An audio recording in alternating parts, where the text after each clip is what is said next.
Voilà, nous voulons rester à l'écoute de la parole de Dieu. Nous avons chanté « Nous sommes enfants de Dieu » et nous voulons l'être vraiment dans le contexte qui est le nôtre. Ce contexte n'est pas toujours évident et nous allons lire deux textes. Un psaume qui rappelle la difficulté dans laquelle certains croyants sont appelés parfois à tenir bon et à rester droit. Psaume 12, un appel au secours. « Seigneur, au secours. Il n'y a plus d'amis fidèles. Ceux qui disent la vérité ont disparu sur la terre. Les gens se mentent les uns aux autres. Leur bouche fait des compliments, mais ils ne sont pas sincères. Seigneur, détruis toutes ces bouches flatteuses. Détruis ces beaux parleurs, ceux qui disent « Grâce à nos bouches, nous sommes les plus forts. Nous savons parler, nous n'avons peur de personne. » Je coince un peu. Mais le Seigneur dit « Maintenant, à cause des malheureux écrasés par l'injustice et des pauvres qui pleurent, je vais agir, je vais aider celui que l'on méprise. Les paroles du Seigneur sont pures, comme l'argent passé au feu, purifié 7 fois. Toi, Seigneur, tu garderas les malheureux, et nous, tu nous protégeras toujours contre les gens mauvais. Ces gens-là sont partout, et la corruption gagne beaucoup de monde. » Un deuxième texte se trouve dans Ésaïe chapitre 26, « Le sentier du juste est la droiture. Toi qui es droit, tu aplanis le sentier du juste. Aussi nous espérons en toi, ô Éternel. » Comment tracer notre route dans un monde qui part dans tous les sens? Nous traversons dans notre pays, alors que nous nous apprêtons à accueillir le monde entier, une saison politique absolument surréaliste, où tant qu'à faire dans le n'importe quoi, on atteint vraiment des sommets. Le spectacle de ceux qui sont censés nous gouverner laisse pantois. Les petits calculs, les combines, la mauvaise foi, la trahison des engagements, le refus d'être responsable. De partout, on trouve cela. Et là-dessus, malheureusement, tombent encore les révélations sur les agressions sexuelles commises par l'abbé Pierre, figure morale et spirituelle reconnue par tous. Une référence intouchable qui soudain perd son statut, voit toute sa réputation s'effondrer et qui met en péril la suite de tout ce qu'il avait construit. Tout cela laisse un goût amer de désillusion, avec la tentation finalement de ne plus croire en rien ou de ne plus croire en personne. Et le spectacle du monde dans son ensemble n'est pas beaucoup plus encourageant. Où trouver donc une boussole qui nous donnerait un cap? Comment tracer son chemin dans un monde qui part dans tous les sens? Alors certaines personnes se réfugient dans la nostalgie. C'était mieux avant. L'idée ne tient pas longtemps à l'analyse. Le philosophe Michel Serres a écrit un pamphlet dévastateur contre cette idée. Et la Bible va dans le même sens. Nous avons lu ce texte, le psaume 12, qui dit vraiment la situation bien compliquée dans laquelle le croyant est appelé à vivre sa vie. Ésaïe parle aussi de la société de son temps, des termes très durs, très désappointés. La tête entière est malade, tout le cœur est souffrant. De la plante des pieds jusqu'à la tête, rien n'est en bon état. Ce ne sont que blessures, contusions, plaies vives, qui n'ont été ni pansées, ni bandées, ni adoucies par l'huile. Et dans les psaumes avec David, bien des croyants crient à Dieu leur désarroi. « Sauve, ô Éternel, nous l'avons lu, c'en est fini des hommes loyaux, partout des calomnies, des mensonges. » Quel recours face à ce grand n'importe quoi? Faut-il baisser les bras, tout abandonner? Dans leur contexte, les croyants d'autrefois ont appris à faire autre chose que de se plaindre. Ils ont valorisé tout à l'inverse de ce qui se passait autour d'eux, la droiture et l'intégrité. Le chemin du juste est la droiture. Toi qui es droit, tu aplanis le chemin du juste. Voilà la ligne que laisse Ésaïe à ses contemporains, dans une société bien malade. Et David, environné de toutes ces gens qui ont des paroles flatteuses et trompeuses, trouve d'abord un appui dans la parole de Dieu. La parole de Dieu qui, elle, tient, qui, elle, est fiable. Et face à tout ce qu'il disait de son contexte, il dit « La parole de l'Éternel, elle, est un argent, est pure, elle est comme un argent éprouvé, 7 fois épuré. » Quel réconfort d'avoir cette boussole. Et quant à sa conduite personnelle, dans un contexte de fausseté et de duplicité, dans un autre psaume, la ligne de David est claire.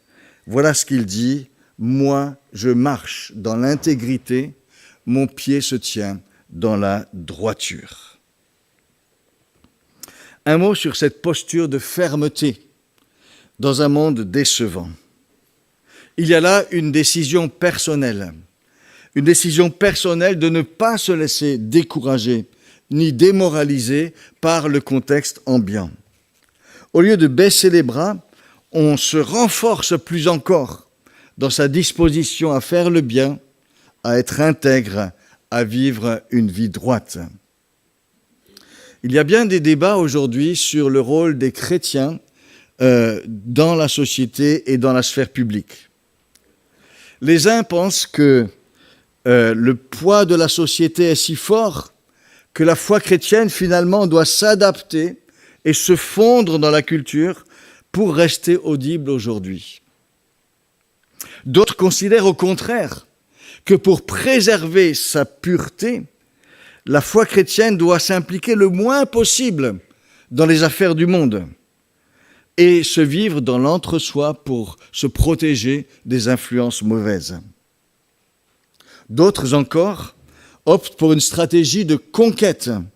Au nom d'une foi qui triomphe, d'une foi triomphante, on prône d'investir les lieux de pouvoir et d'influence, quitte à imposer les principes chrétiens si un jour on a le pouvoir.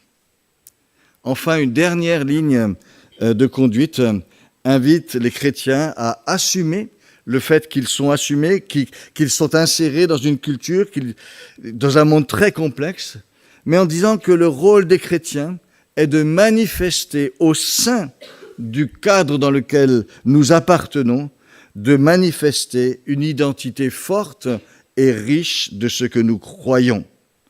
On accepte de n'être qu'une composante partielle de la société, d'un monde devenu hyper complexe, mais on cherche à assumer ce que l'on est et ce que l'on peut apporter dans un engagement chrétien cohérent et fidèle. Et on pense ici à la façon dont un chrétien va pouvoir s'engager dans son travail, dans sa famille, dans ses relations, dans le monde éducatif, dans le monde associatif, dans des actions en faveur du prochain. C'est ainsi qu'en tant que chrétien, on peut prendre part humblement, mais résolument, à la vie et au bien en société.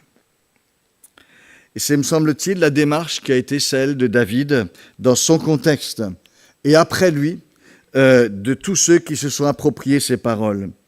Ils sont dans un environnement largement décevant, avec toutes sortes d'exemples déplorables, mais plutôt que de se plaindre et de baisser les bras, ils optent pour une résolution encore plus forte à tenir. Moi, je marche dans l'intégrité, mon pied est ferme dans la droiture. Il ne s'agit pas d'orgueil pour dire « moi, je suis le meilleur », mais c'est envers et contre tout ce qui pourrait nous décourager ou démoraliser, un affermissement de la volonté à faire le bien, à son niveau à soi, chacun, avec bien sûr la conscience qu'on est vulnérable. Au tout début du psaume 26, le psalmiste dit « Sonde-moi, ô Dieu, mets-moi à l'épreuve au fond de mon cœur ». Pas de suffisance, bien sûr, mais une humble et ferme résolution.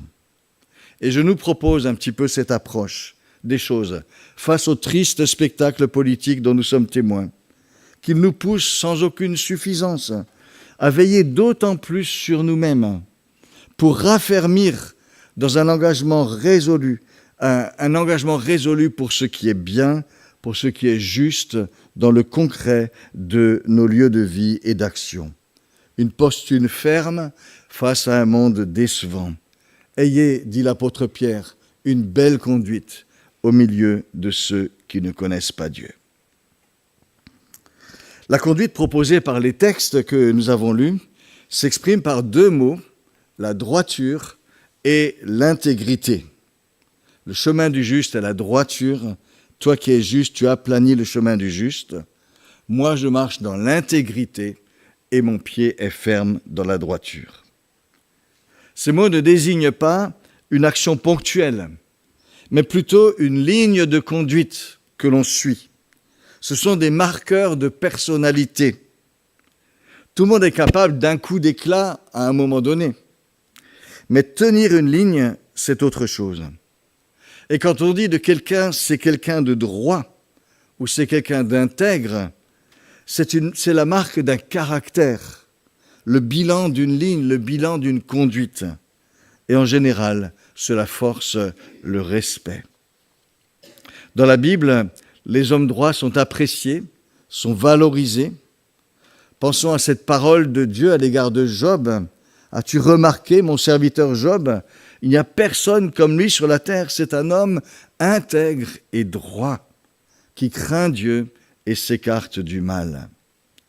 Un proverbe de la Bible dit aussi que Dieu est un ami pour les gens droits. Et on dit aussi ce que la droiture apporte autour d'elle. Les gens droits sont une bénédiction pour la ville. Qu'est-ce donc qu'une personne droite d'abord ? Comment la caractériser ? Je dirais que d'abord, une personne droite, c'est une personne dont la direction est ferme et unifiée, dont la direction de vie est ferme et unifiée. Le contraire, ce serait la girouette, ou la personne qui essaie de se mettre avec les deux costumes. Une personne girouette change constamment au gré du vent, au gré des circonstances, au gré des modes ou des facilités. Sa constance à la girouette, c'est de s'aligner dans le sens où va le vent. La droiture, c'est d'avoir une direction et s'y tenir. La droiture aussi, c'est avoir une ligne simple, pas simpliste, mais simple. Une personne droite est quelqu'un qui ne fait pas d'embrouille, qui ne joue pas de double jeu. Le livre des Proverbes oppose les hommes droits aux hommes pervers ou perfides. Et ces personnes, en fait, ce sont des gens qui ont plusieurs lignes en même temps.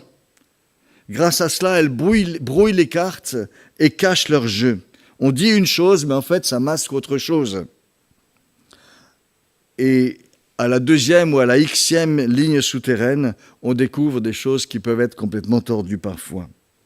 Être droit, c'est dire à l'autre, tu peux compter sur ce que tu vois en moi. Tu peux compter sur ce que tu vois en moi. Tu peux compter sur ce que je te dis. Tu n'as pas à imaginer des scénarios souterrains en permanence. Et ça, c'est un vrai cadeau. Ça, c'est un vrai cadeau. Ça, c'est un vrai bienfait pour les relations. La droiture, c'est un cadeau de confiance que l'on offre et de relations apaisées. La droiture, c'est aussi marcher droit dans la cohérence avec nos valeurs, avec nos principes de vie. Certains sont droits par rapport à des lignes d'action, ils les gardent vraiment. Ils se sont choisis telle ligne d'action et ils restent dans cette ligne. Ceux qui veulent défendre les plus faibles, le refus de la violence, la lutte contre les discriminations. D'autres sont droits parce qu'ils ont le souci du bien commun. Ils sont droits par leur conscience professionnelle, par leur respect des autres. Et pour nous, la valeur englobante de la droiture, c'est de marcher droit par rapport à ce que Dieu attend de nous, et qui inclut beaucoup de choses de ce que je viens déjà de citer, de nous laisser orienter par rapport à sa parole, à toute sa parole, vivre en cohérence avec nos valeurs et nos principes. Je continue, la droiture, c'est aussi savoir faire la part des choses avec honnêteté. On est régulièrement placé devant toutes sortes de situations où on est appelé à discerner, à choisir. Et être droit, ce n'est pas se contenter de trancher, mais c'est trancher avec honnêteté, avec discernement, en prenant en compte l'ensemble des paramètres d'une situation. La droiture refuse les partis pris pour examiner honnêtement les choses. Et la droiture ici se distingue de l'intransigeance. L'intransigeance dit « j'ai décidé, c'est comme ça ne se discute pas ». La droiture dit « voilà ce que je pense », en tenant compte de mes observations, de mes convictions, mais s'il y a un nouvel élément ou quelque chose que j'ai mal évalué, je suis prêt à réfléchir encore. Une personne droite sera une personne qui écoute, qui essaye d'intégrer honnêtement tout ce qu'elle peut intégrer pour faire ensuite honnêtement la part des choses. Alors on peut être droit pour toutes sortes de raisons. Certains sont droits parce qu'il le faut, ou pour ne pas avoir d'ennui. D'autres le sont parce qu'ils respectent la loi ou les règles de leur milieu. Mais la vraie droiture est ce que la Bible appelle la droiture de cœur. Et l'expression se trouve à plusieurs reprises dans les psaumes. Heureux ceux qui sont droits de cœur. C'est la droiture de ceux qui aiment la vérité, de ceux qui aiment vraiment l'honnêteté, qui prennent plaisir à l'honnêteté, qui cherchent la parole la plus droite possible, qui se veulent équitables vraiment envers chacun, et ceci profondément, et qui ont à cœur de bâtir des relations claires, qui portent en eux profondément le respect des personnes. Cette droiture du cœur est une droiture tout en sensibilité. Vous vous souvenez peut-être, ceux qui connaissent la Bible, de l'exemple de David. Son cœur s'était mis à battre parce qu'il avait coupé le bout du vêtement de Saül, son ennemi, alors qu'il aurait pu l'abattre par derrière. Il avait fait quelque chose de tout léger et si beau par rapport à l'occasion qui lui était donnée de tuer son ennemi. Et son cœur s'est mis à battre d'avoir fait cela. Une droiture tout en sensibilité. Une droiture du cœur, c'est aussi une droiture tout en loyauté. Pensons à Joseph dans la Bible, qui a refusé les avances de la femme de Potiphar, qui était son maître. Et il a refusé cela parce que ce maître lui avait fait une confiance totale en l'établissant sur toute sa maison. Et il ne pouvait pas trahir cette confiance. Et il ne pouvait pas trahir non plus son Dieu. Cette droiture du cœur est aussi une droiture qui sait reconnaître avec honnêteté ses fautes. Je reconnais mes transgressions. La vraie droiture est la droiture du cœur. Voici quelques facettes donc de la droiture, mais c'est tout un caractère, une manière d'être. Elle implique aussi un certain nombre de refus, le refus de trahir, le refus du double jeu, le refus de toutes les facilités du mensonge. Ça semble parfois si facile, pratique, un petit mensonge comme cela. Et nous sommes appelés à renoncer définitivement au mensonge, nous dit l'apôtre Paul. Renoncer au mensonge. Et la Bible nous dit, le sentier du juste, c'est la droiture. Toi qui es droit, tu aplanis le sentier du juste. Mais la droiture va aussi avec l'intégrité. Job était un homme intègre et droit, nous l'avons lu. Les deux mots sont proches, les deux mots se complètent. Comment juste les ajuster ensemble? Alors ils ont en commun, ces deux mots, droiture et intégrité, l'idée d'être cohérent, l'idée d'être fidèle à une ligne de conduite, l'idée de refuser d'être double, d'être magouilleur, d'être opportuniste. Ça, c'est ce qu'ils ont en commun. La différence, elle réside dans ce que l'on va valoriser à propos de cette ligne de conduite. La droiture, me semble-t-il, valorise l'action en elle-même. On valorise l'action claire, le choix clair, la mise en œuvre concrète des décisions. Quand on parle d'intégrité, on parle beaucoup plus de rester en harmonie avec ce que l'on est, avec ce que l'on croit profondément. Dans l'idée d'intégrité, il y a l'idée d'être complet, de conserver ses qualités sans altération. Quand on dit de quelqu'un d'âgé qu'il a conservé l'intégrité de ses facultés, c'est que ses facultés sont complètes, qu'elles ne sont pas altérées. Et le mot intègre, en hébreu aussi, a cette même idée d'être plein, d'être complet, d'être préservé, intact. Et je dirais donc au sens moral, une personne intègre, c'est une personne qui garde intactes ses valeurs, qui ne les trahit pas et qui veille à cela. Une personne intègre, c'est une personne qui s'applique à rester fidèle à ce qu'elle croit, à rester fidèle à ce qu'elle est. Elle veille à bien remplir une mission qu'on lui confie parce qu'elle donne une vraie valeur à cette mission, parce qu'elle veut honorer les personnes qui lui font confiance. Une personne intègre aura à cœur de ne pas trahir la confiance qui lui est accordée, à cause même de cette confiance. La droiture veille à l'action droite et honnête, l'intégrité y ajoute le souci de la cohérence, le souci de rester cohérent, redevable. Je ne veux pas trahir, je veux rester fidèle, je veux honorer. Un juge intègre n'est pas simplement un juge qui prononce le droit avec rigueur et équilibre, c'est un juge qui a le souci d'honorer sa fonction et sa mission, de les préserver de tout ce qui pourrait les dénaturer. Et l'intégrité apporte ce supplément d'âme à la droiture. Et nous sommes donc appelés à être droits et aussi à être intègres.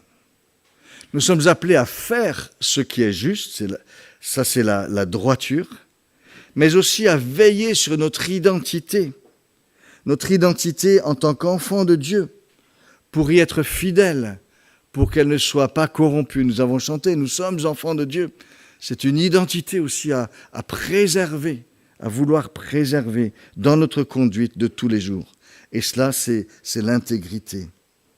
Nous sommes appelés à être cohérents avec nos principes, ça c'est la droiture, mais aussi de garder le souci d'honorer le Seigneur qui nous a aimés et qui nous a appelés à lui appartenir. Cela, c'est l'intégrité. Nous sommes appelés à ne pas jouer de double jeu, à ne pas tromper, ça c'est la droiture, mais aussi à ne pas trahir une confiance, à ne pas trahir un amour, à ne pas trahir une fidélité. Ça, c'est l'intégrité. L'intégrité considère ce qui est en jeu dans la droiture, qu'il s'agisse de Dieu, qu'il s'agisse d'une personne, qu'il s'agisse d'une confiance, qu'il s'agisse d'une mission, qu'il s'agisse de nous-mêmes. Et c'est pour ça qu'elle compte tellement aux yeux de Dieu, qui le premier est personnel et attentif aux motivations profondes. Et le Seigneur aime dire de ses enfants, comme il le disait de Job, « Vois-tu mon serviteur Job, c'est un homme intègre et droit, qui respecte Dieu et s'écarte du mal. » Alors une fois qu'on a dit tout cela, qu'apporte la droiture et l'intégrité? Juste quelques repères. Au plan personnel, d'abord, me semble-t-il, la droiture et l'intégrité unifient notre vie. Elle nous évite d'être déchirés entre 1000 contradictions. Elle permet d'être en harmonie avec soi-même, de ne pas être fissuré par des comportements qui sont impossibles à concilier. Elles apportent la paix, elles donnent une ligne. Cela ne se fait pas sans combat, il faut bien le dire. Il y faut de l'application, il y faut de la constance, de la vigilance. Nous aurons aussi besoin, sur les chemins de la droiture, de repentance, pour reprendre la ligne lorsque nous nous en sommes écartés. Mais la droiture et l'intégrité apportent une force intérieure profonde. Même Job, dans sa souffrance, a gardé cette force, alors que tout le reste basculait. Dieu sait que j'ai été intègre. Il sait que j'ai été intègre. Même si, bien sûr, je n'ai pas été parfait, même si, bien sûr, je n'ai jamais bronché. Et c'est ça qu'il répond à ses amis qui essayaient de lui dire, si tu es dans le malheur, c'est que tu as fait une faute ici ou là ou ailleurs. La droiture est une force intérieure profonde qui nous est donnée. Mais la droiture et l'intégrité nous aide aussi dans les multiples choix que nous avons à faire, auxquels nous sommes confrontés sans cesse. Le livre des Proverbes le dit, l'intégrité des hommes droits les dirige, mais les détours des perfides causent leur ruine. Choisir, on le sait, est à la fois grisant et redoutable, mais ce texte nous dit que la droiture et l'intégrité vont nous aider dans ces choix, parce que ça nous donne une ligne de conduite, parce que c'est une boussole, parce que ça nous évite aussi, ça nous interdit, nous nous interdisons de ce fait des mauvaises voies. Elles nous protègent aussi. Elles nous protègent, elles veulent aussi nous éviter de partir dans des détours, de partir dans des embrouilles, dans des situations qui finalement risqueraient de causer notre ruine. Et il faut rappeler ici qu'avoir de bons principes, d'honnêteté, de vérité, de loyauté envers Dieu nous préserve vraiment. La Bible souligne souvent que les détours des méchants les prennent à leur propre piège. La droiture, l'intégrité nous permettent au contraire de construire du solide. Voilà pour quelques éléments au plan personnel. Au plan relationnel, la droiture permet des relations qui sont libres pour ce qui est constructif, qui sont libres pour ce qui est bon, pour ce qui est bienfaisant. Quelle libération de savoir qu'on peut compter sur la parole de quelqu'un, qu'on peut compter simplement sur sa droiture, sur sa cohérence. Ça donne une base sûre de relation et ça donne une liberté pour faire tellement d'autres choses beaucoup plus intéressantes que d'être obligé de tout vérifier. Au plan relationnel, cela libère les relations pour nous permettre vraiment de construire de bonnes choses. Et le modèle de cela, c'est le Seigneur lui-même. Il est le Dieu de l'alliance, dont on peut prendre au mot les paroles, on peut compter sur qui il est. On sait à quoi se tenir avec le Seigneur à cause de sa droiture. Et c'est une force, c'est un cadeau. Au niveau des relations sociales, la droiture et l'intégrité comptent aussi. Ce sont des bienfaits qui ont leur vraie valeur. La ville s'élève, dit les Proverbes, par la bénédiction des hommes droits. La bénédiction des hommes droits, c'est la bénédiction qu'apportent les hommes droits par leur droiture. Et cela nous rappelle qu'aucune société ne peut vivre sans droiture. Aucune société ne peut vivre sans droiture. Si partout il n'y a que combine, détour et double langage, c'est le chaos. Et au milieu de tous les détours que cherchent sans cesse les hommes, chaque personne droite est un îlot de bénédiction. Chaque personne droite est un îlot de bénédiction. Où que l'on regarde, cela se vérifie. Au travail, les gens droits, c'est quand même un bienfait. Dans les relations de voisinage, au sein de la famille, dans les institutions, dans la justice, dans l'État, dans les relations internationales. À quelque niveau que ce soit, une personne intègre est un bienfait. Un îlot de stabilité, une pièce qui compte au milieu de tout ce qui pourrait autrement partir à la dérive. Et c'est pourquoi la droiture est si largement admirée. On sait ce qu'on lui doit. Être droit et intègre, c'est prendre humblement, c'est prendre, mais efficacement, une place constructive dans le monde où nous vivons, dans le milieu qui est le nôtre. C'est participer à la grâce commune de Dieu pour ce monde. Et nous devons avoir ce souci du bien de tous. Je termine en soulignant que la droiture a des promesses de la part du Seigneur, et j'en lis simplement quelques-unes tirées des psaumes et des proverbes. Psaume 112. La lumière se lève dans les ténèbres pour les hommes droits, pour celui qui est miséricordieux, compatissant et juste. Proverbe 2. Le Seigneur tient en réserve le salut ou la délivrance pour les hommes droits, un bouclier pour ceux qui marchent dans l'intégrité. Proverbe 3. Le Seigneur a en horreur les hommes pervers, mais il est un ami pour les hommes droits. Proverbe 15. Le sacrifice des méchants est en horreur à l'Éternel, mais la prière des hommes droits lui est agréable. Et ce dernier verset que nous avons lu plusieurs fois, le chemin du juste est la droiture. Toi qui es juste, tu aplanis le sentier du juste. Aussi nous t'attendons, Seigneur, sur la voie de tes jugements. Notre âme soupire après ton nom. Assurément, nous ne serons jamais seuls sur les chemins de la droiture et de l'intégrité. Et j'espère que ce matin, nous sommes encouragés quand même à dire oui, ça vaut la peine de marcher sur ces chemins.